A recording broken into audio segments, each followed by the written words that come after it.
This page is the front cover of 64 magazine, issue 17. Right in your face is Body Harvest, with a massive insect beastie looks like a right bugger to deal with. It's promising blood, guts and giant insects, and calling it an all-out war to save humanity.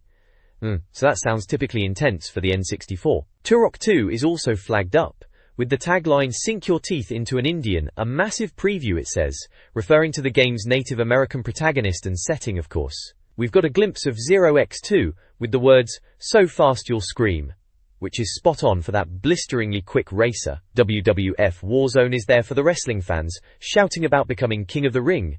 And Zelda 64 is hyped as Nintendo's most wanted game of the century. And get this, there's a free Banjo-Kazooie book worth a tenner chucked in. All the hottest new N64 games are promised inside, so it looks like a bumper issue. Good times. The next page features a cracking advert for Banjo-Kazooie, proclaiming, "You will believe a bear can fly." It's got that iconic Rareware look, bright and colourful, showing off Banjo and Kazooie themselves. The text hypes it up as a dynamic tag team game, saying 2 heads are better than 1, and boasts a 5/5 review score from C&VG calling it a brilliant game. Underneath it declares the N64 as the fastest, most powerful games console on Earth, which back then, it really felt like. Flipping over to the right side of the page, it's pushing subscriptions to 64 magazine. They're offering 12 issues if you subscribe now, saving you a decent wedge over buying them in the shops, plus you get to pick a free Nintendo game from a list including GoldenEye, Banjo-Kazooie itself, Forsaken, World Cup, 98, Yoshi's Story, Diddy Kong Racing, Mario 64 and Mario Kart 64, pretty decent lineup. There's also a choice of free books up for grabs, Super Mario 64, GoldenEye, and Lilac Wars, so plenty of goodies to tempt you. They've got little pictures of past magazine covers dotted around, showing Body Harvest, Turok 2, Diddy Kong Racing, and Zelda 64, which were all teased on the front cover too. Clever marketing. And right at the bottom it directs you to turn to page 90 to subscribe. All in all, a very persuasive page to get you hooked on 64 magazine. 64 magazine volume 17, issue 04 previews and reviews a range of N64 games. The issue teases Turok 2, Seeds of Evil, and features a preview of Body Harvest, a insect splatterfest. 64 site highlights the legend of Zelda 64, Winback, described as anti-terrorist action, Pokemon Stadium, featuring Mortal Kombat, Rally 64, Space Station, Silicon Valley, and Gex, Enter the Gecko. Gamebusters offers cheat codes for games like Forsaken and Quake. Reviews cover F-Zero-X, WWF Warzone, Iggy's Wrecking Balls, and Augusta Masters, 98. Off-Road Challenge and Star Soldier, Vanishing Earth also get reviewed. Finally, 1080 Degrees Snowboarding and Robotron 64 are mentioned. Regular sections include news, reader letters, and subscription information. This issue of 64 magazine features a welcome message, along with previews and news. Tooie's Company highlights Banjo-Tooie, detailing secrets in the original Banjo-Kazooie. Bust Another Move previews the 4-player puzzle game Bust-A-Move 3. N64 games for PlayStation prices, announces price drops on several N64 titles. 2160 Degrees Snowboarding previews the sequel to 1080 Degrees Snowboarding, potentially shown at Space World, 98. Here ISS The News covers GT Interactive's upcoming games, including Duke Nukem 64 and Mortal Kombat 4. The magazine is skeptical of 40 Winks. It also mentions the release of Cruisin' World without a review copy and Crave Entertainment's plans for arcade ports. Finally, ISS The New 8 is previewed. This page highlights N64 content. It features guidebook promotions for games like Fighter's Destiny and Banjo-Kazooie. The Saved section laments the lack of cinematic platformer conversions. Duke's Back previews Duke Nukem 64, emphasizing its third-person perspective and potential Duke match mode. Scars with 4 Cars confirms 4-player support for the racing game Scars, due in November. Gizmos and Gadgets reviews controller add-ons, with the Manta Ray controller plus 64 receiving harsh criticism, while the Hyper 64 fares better. A Mario Goes Soft competition offers plush toys as prizes. The chart comment discusses GT64's chart success and GoldenEye's continued popularity, with a chart compo to predict future rankings. Finally, it offers brief reviews of Spice World, Men in Black, and Spyro the Dragon. This page is showcasing the Game Watch section, which is the go-to place in the magazine to see what N64 games are on the horizon. It's a comprehensive list covering games from all over the world, both UK releases and imports from the US and Japan. They reckon it's the most accurate release list going, though they do say release dates can change.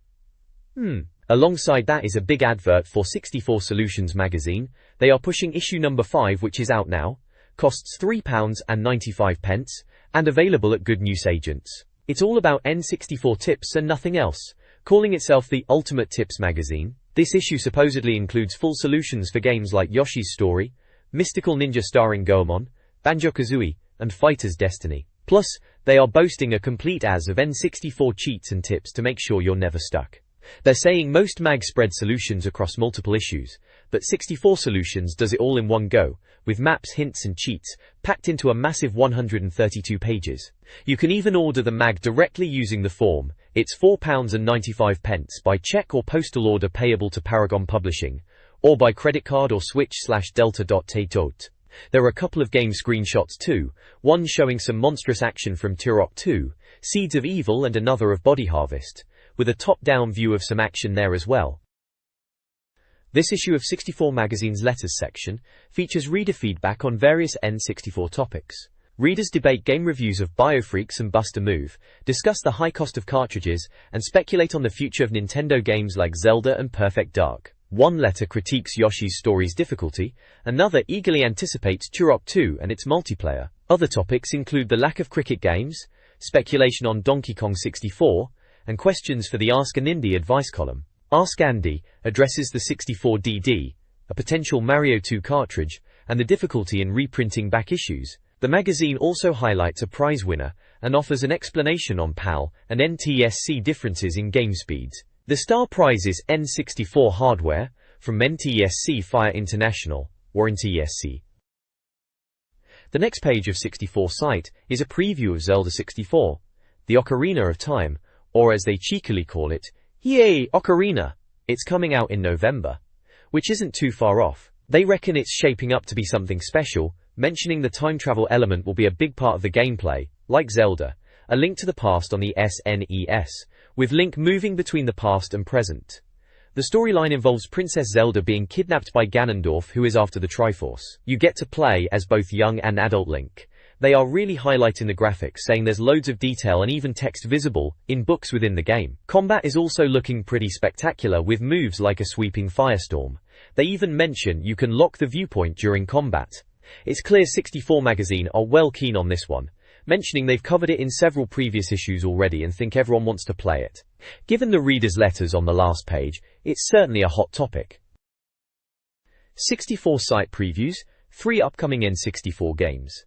Win Back, a Kui espionage action title releasing late 1998, features a character named Jean-Luc Cougar, a scat agent, and emphasizes stealth and interactive environments. Pokémon Stadium, due out in August 1998 from Nintendo, focuses on monster battles and allows players to use their Game Boy Pokémon with an adapter. Rally 64 from Ocean, also late 1998, is a conversion of the PlayStation Rally game, promising realistic racing with authentic cars, day/night driving, 4-player split screen, and a large track selection. This page from 64 site previews 2 upcoming N64 titles. First up is Space Station, Silicon Valley from Gremlin, slated for release in November 1998. The article mentions a story about Miyamoto himself being impressed with the game. It's a bit of a bonkers concept. You control robot animals. Apparently, you play as Evo, and can take control of different robotic animals to solve puzzles across zones like Europe, Arctic jungle, and desert. Each animal has unique skills, which sounds pretty clever. The next preview is for Gex, Enter the Gecko from GT Interactive, due in September 1998. This one's a sequel, and it's been ported over from the PlayStation. They've kept the quirky humor, with the main character Gex now voiced by an American comedian. Gameplay-wise, Gex can walk up walls and ceilings, and you'll be facing all sorts of mad enemies, even zombies and Elmer Fudd are mentioned. The levels are themed around different TV and film genres, so there should be plenty of variety, they say. The next page is all about Turok 2, Seeds of Evil, which is coming out in October and looking massive according to 64 Magazine. The feature, called Get Ready Turok, is hyping up the game and highlighting a few key aspects. First up, They're on about the gore-blimey factor, saying there's loads more gore than the first game, with fountains of blood and enemies losing heads. Lovely. Then there's The Kids from Pain, which focuses on a mission to rescue children in India, who are stuck in the sewers, which sounds a bit dodgy even for Turok. Lastly, Shadow Man talks about the real-time lighting effects and shadows, showing off how torches and weapons light up the levels and cast shadows from enemies, like leaping lizards. They mention a few weapons in the screenshot descriptions, like the plasma rifle producing sticky red stuff, the Magnum for precise shots, the Shredder which is an energy weapon with ricocheting shots, and the charged dart rifle which is a stun gun aimed at hazy sensitive areas. Enemies are getting bigger and nastier too, with one shown wielding a massive sword. All in all, it's shaping up to be a proper over-the-top action fest. This page continues the Turok 2 feature, and it's getting stuck into some of the lovely weaponry on offer. Flame On is all about the flamethrower. They're calling it proper gratuitous cruelty, saying it's brilliant for property damage, and just generally torching those hapless geeks. There's a funny quote, "No Mr. Indian, please don't spray me with flaming napalm," suggesting the enemies are a bit vocal when set alight. Then there's Don't Stand So Close to Me, which is spotlighting the PFM layer. That's the proximity fragmentation mine for us and you. It shows the green glow for the detection radius, and some poor sod stepping right into it. Boom! They're having a laugh, calling him a loser. Finally, Bang Zoom Let's Go is all about the Tech Bose sniper mode. Apparently it's activated with the D, P, A, D and C buttons, proper fancy for the N64 controller. They reckon it's got much greater magnification than GoldenEye's sniper mode, so you can see right up the enemy's nostrils, which is a bit much. Loads of screenshots showing the weapons in action, and the usual GIBS and gore you expect from Turok. Looks like they're really pushing the weapon variety in this one.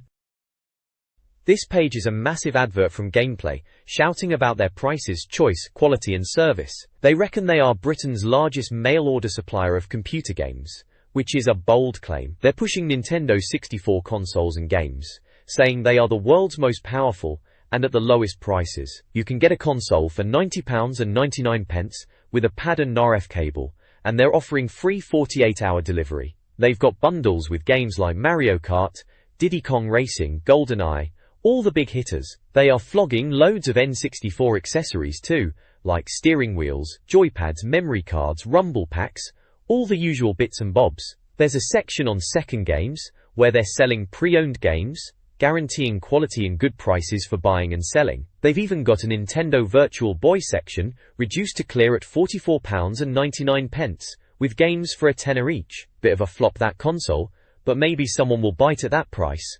Chwa. Loads of games listed at the bottom, page after page of titles, everything from Cruisin' USA to Yoshi's Story, all the big N64 titles are there. Seems like they've got everything you could want for your N64 if you're willing to order it by mail order. They've got sales hotlines and even fax order numbers for anyone still using fax in '97. Old school! The next page features a look at DMA Design's new game, Body Harvest. They were previously known for lemmings but are now concentrating on giant insects, promising a gorefest.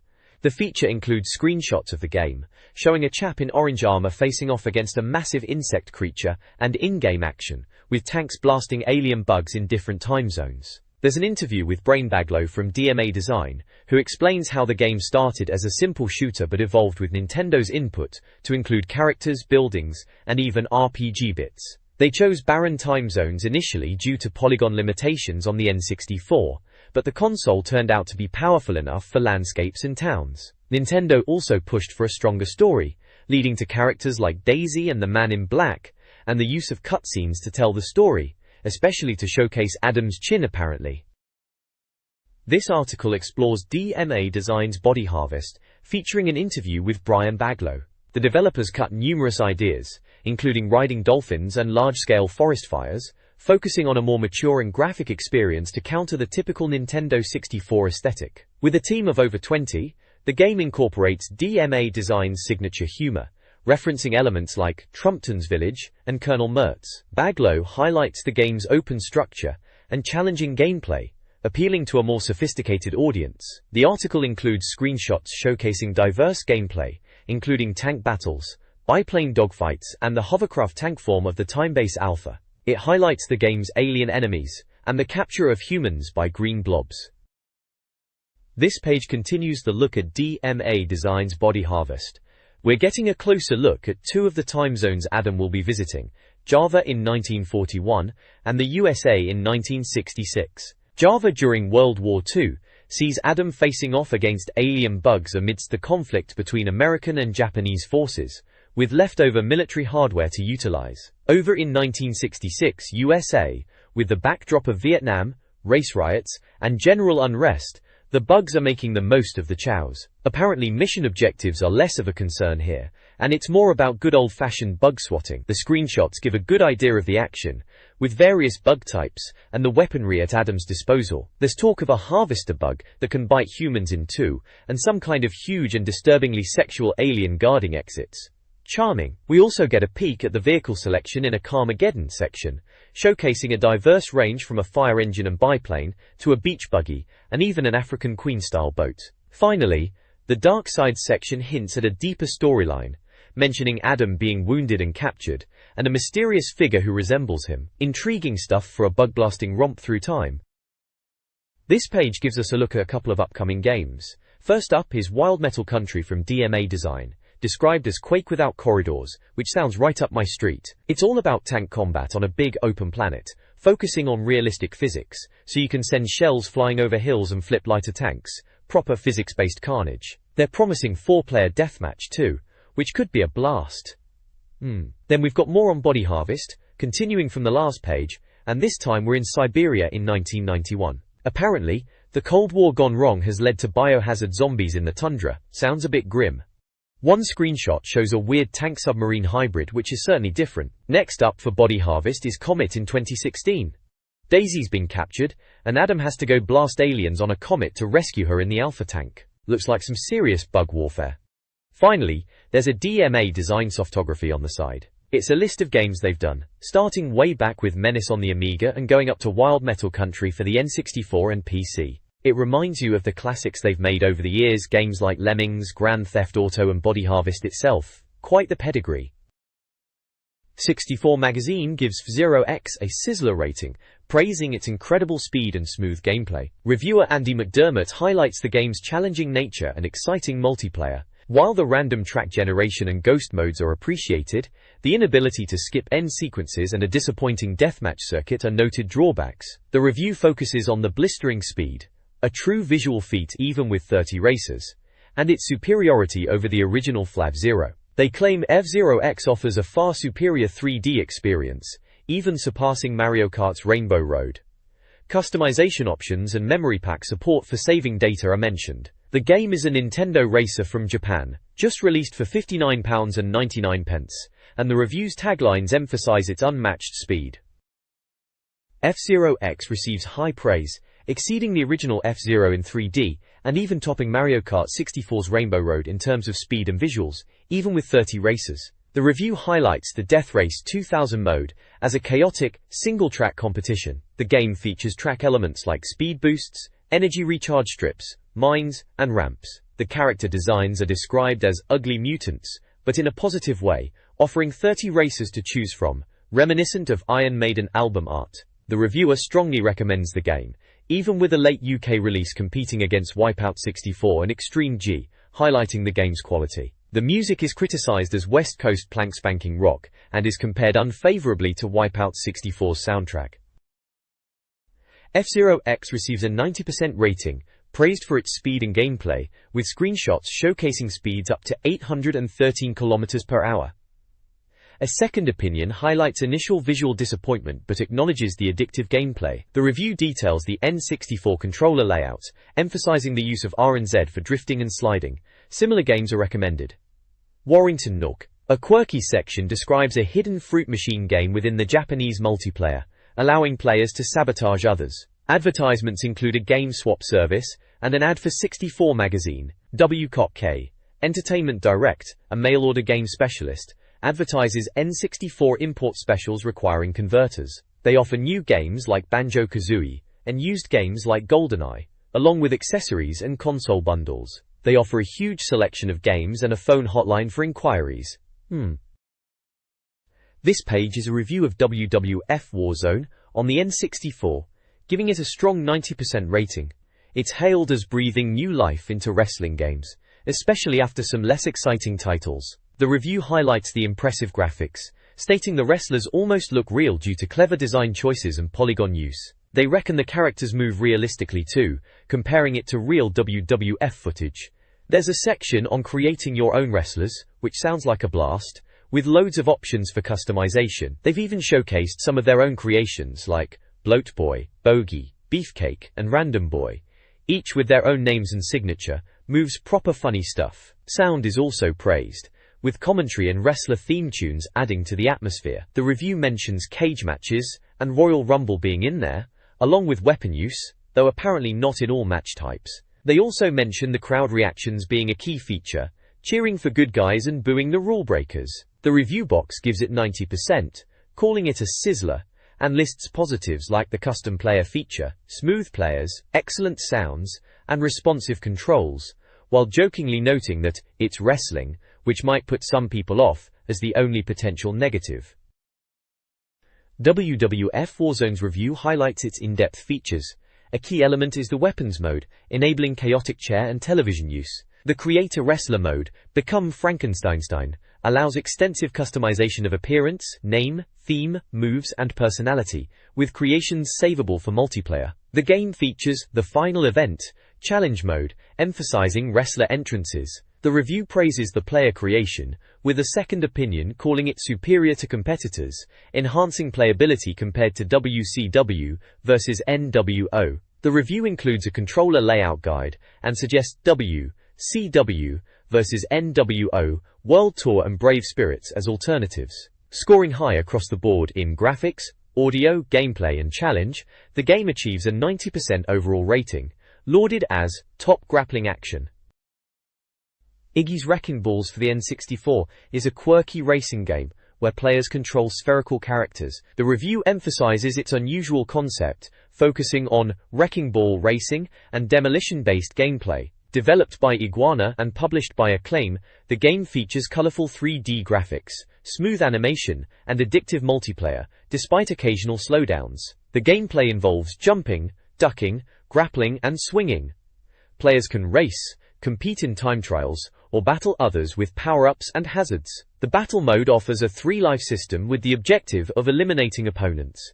A hidden championship is unlocked through mastering grappling. The review highlights the game's unique characters, training mode, and overall fun factor, particularly in multiplayer, recommending players try the training mode first.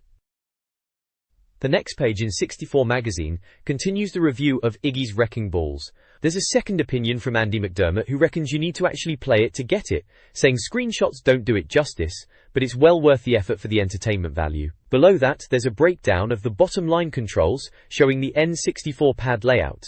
L button is unused, R button is for jump and grapple, B button is grapple, and a button is jump. The C buttons and DPAD are also not used, while Z is boost/fire weapon. Decadal, the magazine gives it ratings out of 6 Ns for different categories. Graphics gets 5 Ns, audio also gets 5, gameplay gets 5 Ns, and challenge gets 4 Ns. The overall score is a solid 83%. The soundbite sums it up as a weird race game, tricky in single player, but properly addictive in multiplayer. There's an alternative section suggesting other games if you're not convinced, recommending Snowboard Kids and Mario Kart 64, both highly rated in previous issues. At the top right, there's an ad for great value tip books for PlayStation and N64 games, and at the bottom there's an order form to buy these tip books. The review of Augusta, Masters 98 for the N64 is scathing, calling it a near disaster. Reviewer Roy Kimber criticizes the clumsy controls and poor graphics, particularly the 2D crowd and scenery, leading to a low overall score of 25%. Another opinion echoes these sentiments. The control scheme is basic, with limited use of the N64 controller's buttons. The game earns low marks across the board: graphics 2/6, audio 3/6, gameplay 2/6, and challenge 3/6. The review highlights digitized characters, confusing distance units, and a difficult power gauge. The soundbite sums it up as, "Nice golfers, shame about the golf." Alternatives like the Glory of St. Andrews are suggested. The review concludes that you'd be better off buying second-hand golf clubs. Off-Road Challenge for the N64 receives a brutal review.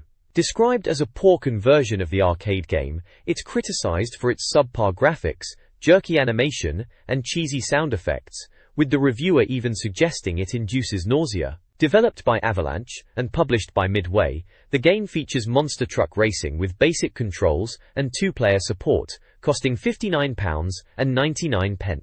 Owie. The review highlights issues like dodgy collision detection and convoluted hidden truck unlock methods. Scoring poorly in graphics, audio, and gameplay, the game earns a dismal overall score of 27%. The review suggests superior alternatives like Top Gear Rally and Diddy Kong Racing. The 64,000 question box lists multiple reasons why the game is bad, and the overall verdict is to avoid it. This page is a review of Star Soldier: Vanishing Earth for the N64, proclaiming it as the first vertical scrolling shoot-'em-up on the system. The review starts positively, praising the smooth and colorful graphics and the choice of 3 ships. However, it quickly turns critical, highlighting the game's short levels, easy bosses, and disappointing difficulty, especially on the beginner setting where the whole game can be finished in under an hour. It's mentioned that even the master setting only slightly increases the challenge by reducing lives and power-ups. The single-player-only mode is also called out as a major letdown.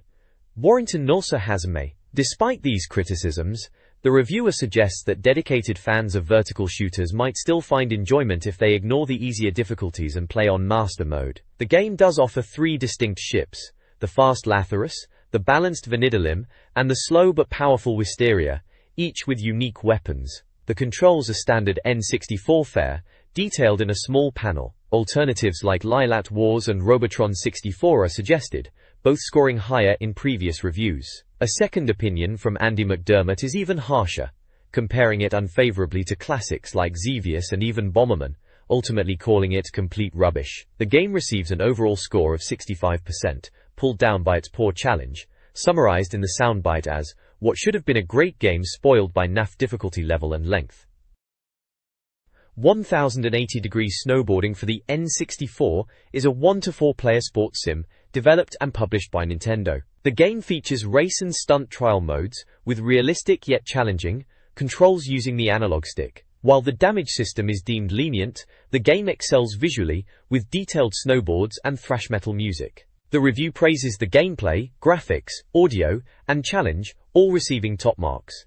The PAL version is noted for its excellent performance without speed drops or borders. The game offers 3 viewing angles, and includes non-snow surfaces, like a wooden bridge. Alternative games mentioned are Snowboard Kids and Nagano Winter Olympics. Overall, 1080 Degrees Snowboarding receives an 80% score, being described as top snowboarding action and a must-have for fans. Robotron 64, a UK update preview, is a shoot-'em-up where players save the last human family from a robot uprising in a single-screen arena. Developed by Player One and published by GT Interactive, the game is available now for £44.99. The gameplay involves eliminating robots while rescuing humans, featuring diverse waves and a level 100 boss.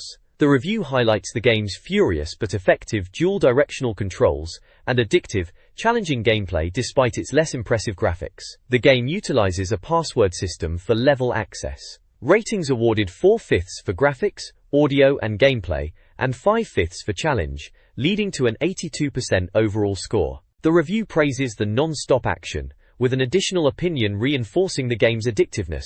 Alternatives Doom 64 and Quake 64 are also mentioned. This page of Cheat Central in 64 magazine is packed with cheat codes and player guides for various N64 games. Starting with Wheatrix and GoldenEye, there's a plasticine mode for Wheatrix which sounds rather bizarre, making the graphics look like plasticine. For GoldenEye, they're highlighting a weapon cheat, describing it as possibly a paintbrush or a severed arm. Intriguing. It can be accessed on the dam level in single or multiplayer. Then we have players' guides featuring Forsaken and Quake. Forsaken guides promise maps, and Quake is offering alternate playing pieces, which sounds like changing the in-game characters into ducks and different shapes. Moving on, there's Kobe Bryant in NBA Courtside with cheat codes for Big Head mode and a disco floor code, sure to add some funky flair to your basketball matches. Banjo-Kazooie gets a good chunk of space with several cheat codes detailed. Alternate selection screens reveal fish in bowls, which is odd. There are morphing codes activated via Bottles the Mole after completing puzzle pictures, including turning Banjo into a washing machine and Giant Banjo-Kazooie. They also detail codes to increase red feathers and blue eggs limits. Finally, Off-Road Challenge is featured with incredibly straightforward cheat codes to unlock different trucks, like the Punisher Truck, 4x4 Monster Truck, Thunderbolt Truck, and Crusher Truck. They also mention secret tracks, with 3 hidden courses, and how to access them. This Cheat Central page features several game-specific cheats, and a look at premium rate cheat services. For Bust a Move 2, players can unlock bonus characters in 1 vs mode by entering a code after enabling Another World mode. Chopper Attack reveals how to obtain the Alien Disruptor weapon by completing level 7 on expert difficulty. Mortal Kombat 4 provides combat codes for stage selection, Tomb, Living Forest, Goro's Lair, and details on accessing a cheat options menu for automatic fatalities and endings. The page also advertises power cheats, premium rate phone lines offering cheat codes for various PSX and N64 games across multiple genres. The PSX service lists games like Crash Bandicoot 2 and Tomb Raider 2, while the N64 service includes Diddy Kong Racing, Mario 64, and GoldenEye. This page is the Score Zone, the place to be if you're topping the leaderboards on the N64. It's crammed with high score tables for loads of games. You've got everything from racers like Extreme G, Top Gear Rally, Wave Race 64, and Diddy Kong Racing, to shooters like Shadows of the Empire, Star Fox 64, and GoldenEye. Platformers like Mario 64, Yoshi's Story, and even puzzle games like Tetrisphere and Quake 64, get a look in. There's even Turok Training Level, Mario Kart 64, Chameleon Twist, Snowboard Kids, Nagano Winter Olympics, Fighters Destiny and Mischief Makers, all with top scores listed. Alongside the lists of names and numbers, there's the Score Zone pinboard, showing off some of the top players who've sent in their photos to prove their gaming prowess. This month's ultimate player is Kenneth Dunders from Arbroath, recognized for his cracking Snowboard Kids scores and decent efforts in GoldenEye and Diddy Kong Racing. The magazine even jokes about him being mistaken for his brother who won the award previously. If you fancy your chances at getting featured, there's the Mug Zone, and Enter the Zone bits explaining how to submit your own photos and scores to become a legend in the 64 magazine annals of fame. This page is a playing guide for Forsaken on the N64, providing maps and tips for the first 4 levels. It's got walkthroughs for Nuke, Knowledge Base, Biodome, and Kill the Head. Each level breakdown gives you the difficulty rating, the mission objective, a list of enemy types you'll be facing, and the pickups scattered around. Crucially, it has little maps of each level to help you navigate, showing start points, pickups, doors, and switches. It also includes essential information for each level, giving you handy hints to get through. It's written by Roy Kimber, and it looks like it's aiming to get you unstuck in the tunnels of future Earth that Forsaken is set in. Levels 5 to 8 of Forsaken continue with easy difficulty. Level 5, Manmech, requires maximum damage, beacon activation, and survival against various enemies like Manmech and turrets. Level 6, 4 Uneasy Pieces, is a scavenger hunt to collect black hole gun parts earned by killing enemies and defeating Aquaforce 1. Level 7, Temple, tasks players with eliminating all 36 robots scattered throughout the level. Backtracking may be necessary. Level 8, Dreadnought, involves damaging Dreadnoughts, activating a beacon, and surviving until the timer runs out. Players should initially focus on damage before Dreadnought's departure, then unleash their arsenal upon its return. Forsaken 64 magazine guide details, levels 9 to 12. Level 9, Tube, easy, requires destroying a spawn carrier unit, facing various enemies and collecting energy, shields, and weapons. Level 10, Death to the Invader, easy, involves defending the home base computer from airmobiles, swarms and suppressors, utilizing pine mines and beam lasers. Level 11, Catch the Orb, medium, tasks players with recovering the golden orb of matter, battling metatanks, bounty hunters and picking up power pods and titan weapons. Finally, Level 12, Alpha, medium, is a robot elimination mission with no shield pickups, featuring lasbots, beam turrets and hunters. Each level includes a map. This page continues the Forsaken playing guide, covering levels 13 to 16. Level 13, Maldroid, is a medium difficulty level where you must inflict maximum damage and survive against the Maldroid boss, featuring pulse turrets, beam turrets, and more as enemies, with power pods and weapons as pickups. Level 14, Chip, also medium difficulty, requires eliminating all enemy robots, facing beam turrets, pulse turrets, and several other robots. Pickups include shields, weapon energy, and beam lasers.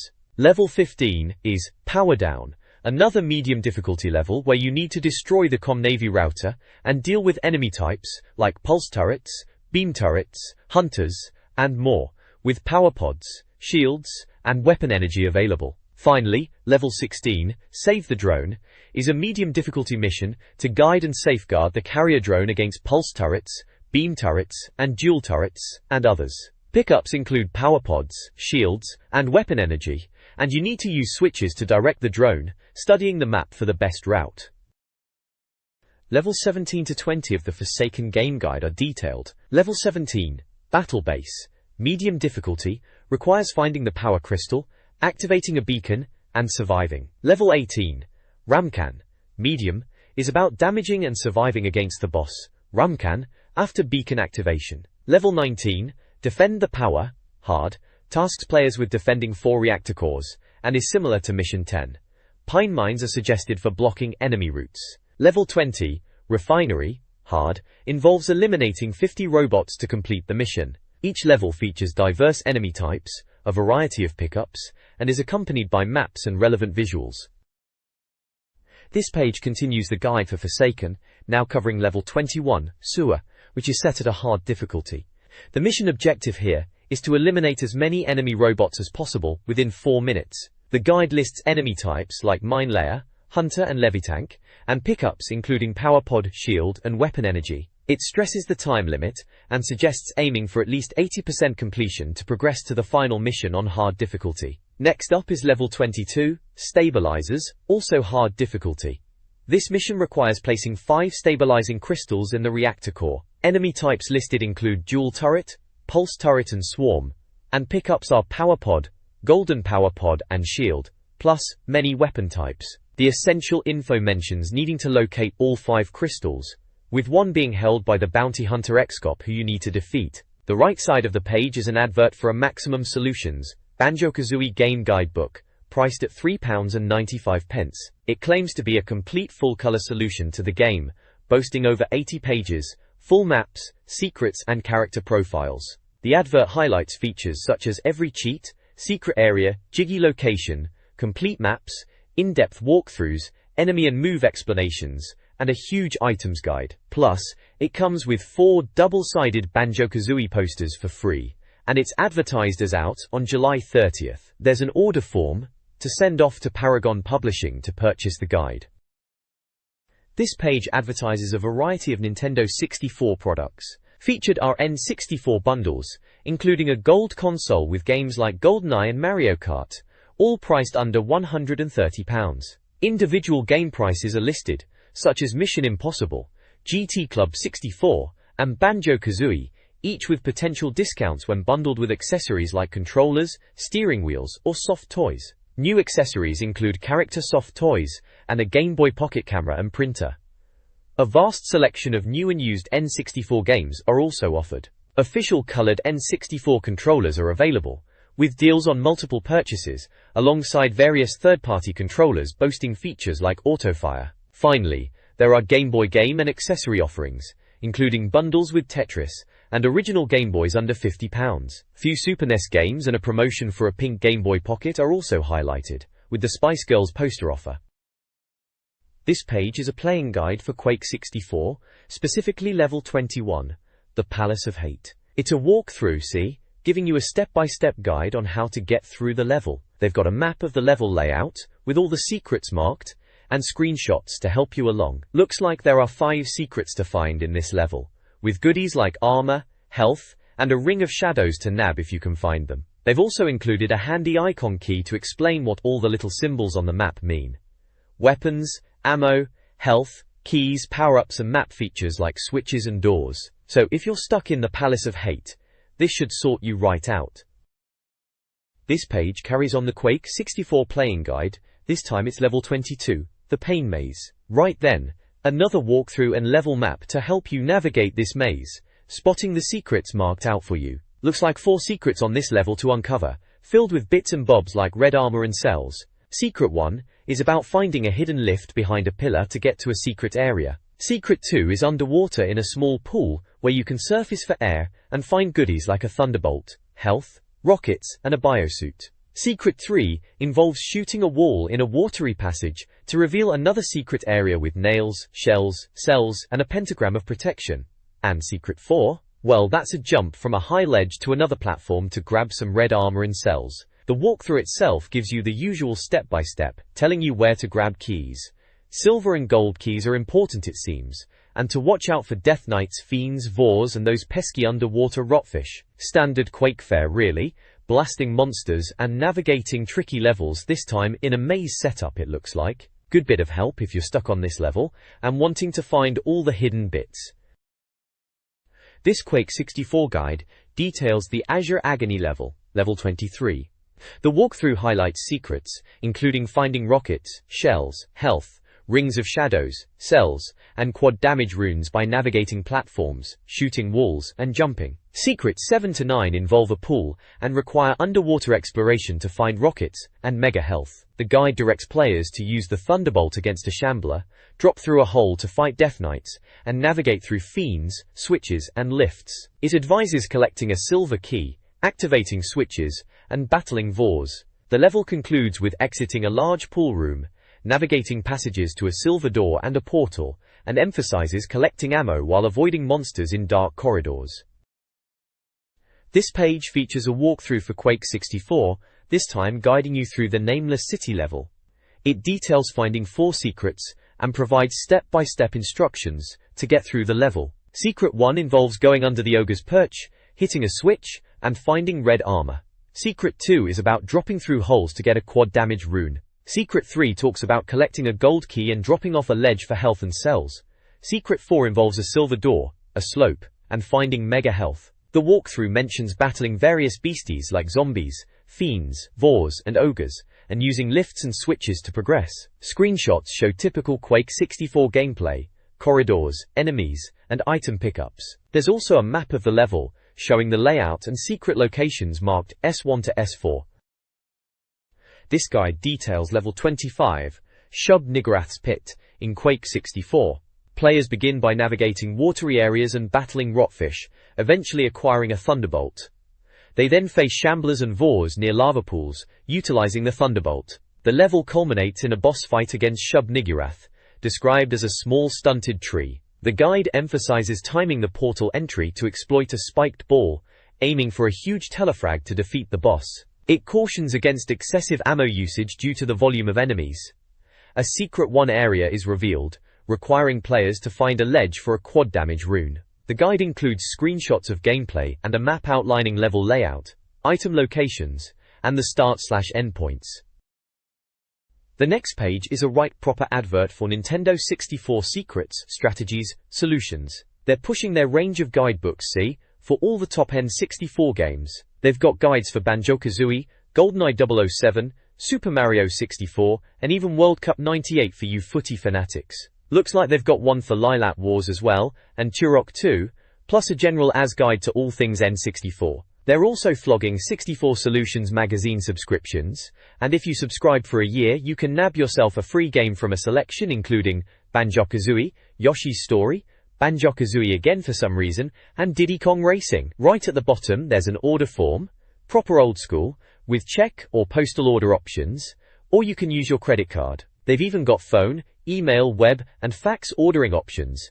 Covering all bases, they are. It's all about getting the secrets and strategies for your 64 games, clearly.